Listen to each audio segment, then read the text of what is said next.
Eh, t'as joué à Resident Evil 2? T'as kiffé, hein? Eh ben méfie-toi parce qu'un plan peut très bien en cacher un autre.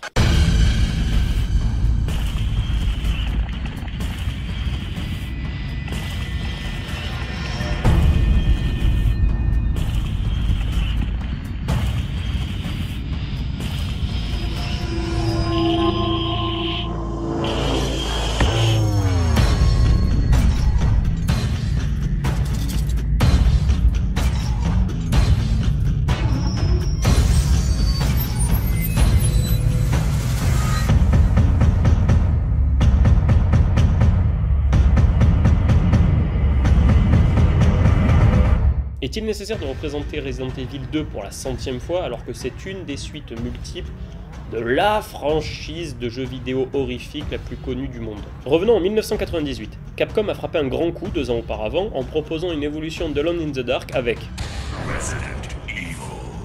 le joueur se retrouvait alors dans un manoir infesté de zombies et devait y survivre tout en essayant d'en sortir et de percer le mystère du lieu.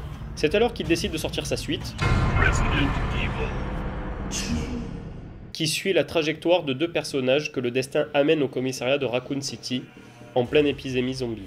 C'est un véritable raz-de-marée pour ce jeu qui compte parmi les meilleurs de la franchise. Énigmes, action, puzzle et survival, tout est présent pour ce chef-d'œuvre vidéoludique qui aura droit à un remake Full HD en 2019. Puis, il y a cette scène quoi.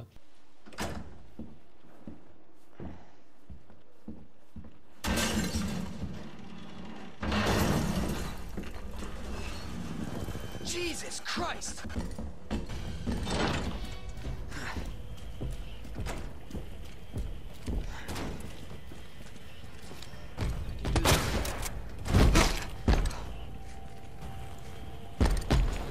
Attends, mais...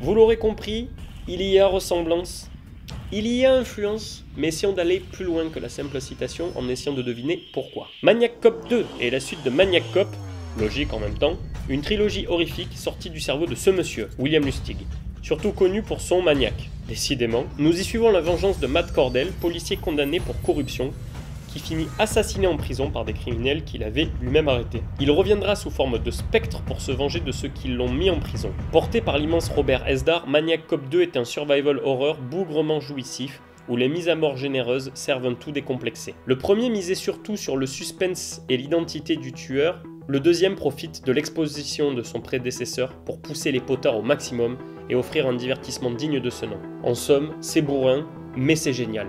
Le lien avec Resident Evil 2, me direz-vous? L'ennemi principal du jeu, outre les zombies, reste ce tyran, baptisé Monsieur X, qui harcèlera le joueur sans relâche dans les dédales du commissariat. Souvent comparé à un Terminator dans sa détermination pour accomplir son objectif, tout porte à croire que Maniac Cop a été une source d'inspiration, de par sa tenue, sa carrure impressionnante, le décor dans lequel il évolue, et surtout sa capacité à annihiler tout endroit sûr. Vous aurez beau vous cacher de Monsieur X ou de Matt Cordell, ils finiront toujours par vous rattraper, quitte à détruire les murs, les portes, les fenêtres. Et ne croyez pas que vous arriverez à les tuer facilement.